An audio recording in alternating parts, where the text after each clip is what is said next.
There's a new product that supposedly lets you make fresh homemade beer that tastes just as good as those expensive microbrews. But does it work? Paul Moriarty gets out the pretzels to test the beer machine.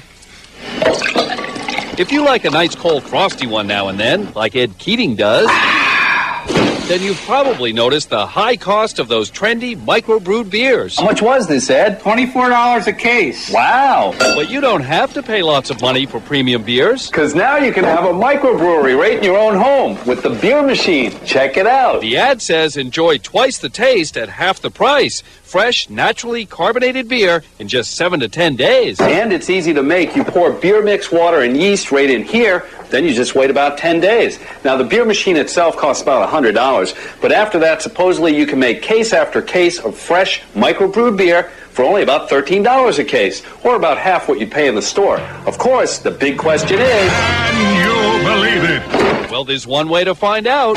We'll make some beer with Ed. Okay, Ed, this is a tough assignment. Are you sure you don't mind helping us out? No, not at all. What a trooper. To start, we had to thoroughly clean our beer machine using some chlorine bleach. That's to make sure we're working with sterile equipment. We don't want to contaminate our homemade brew, do we, Ed? No.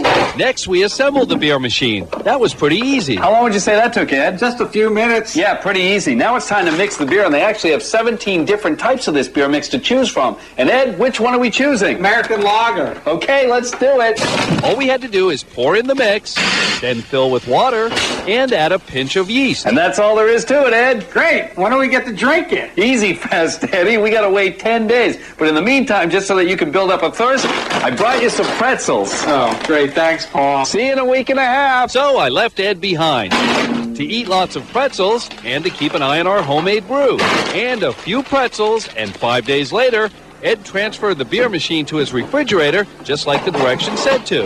Then he continued eating pretzels, while still keeping watch over the beer machine.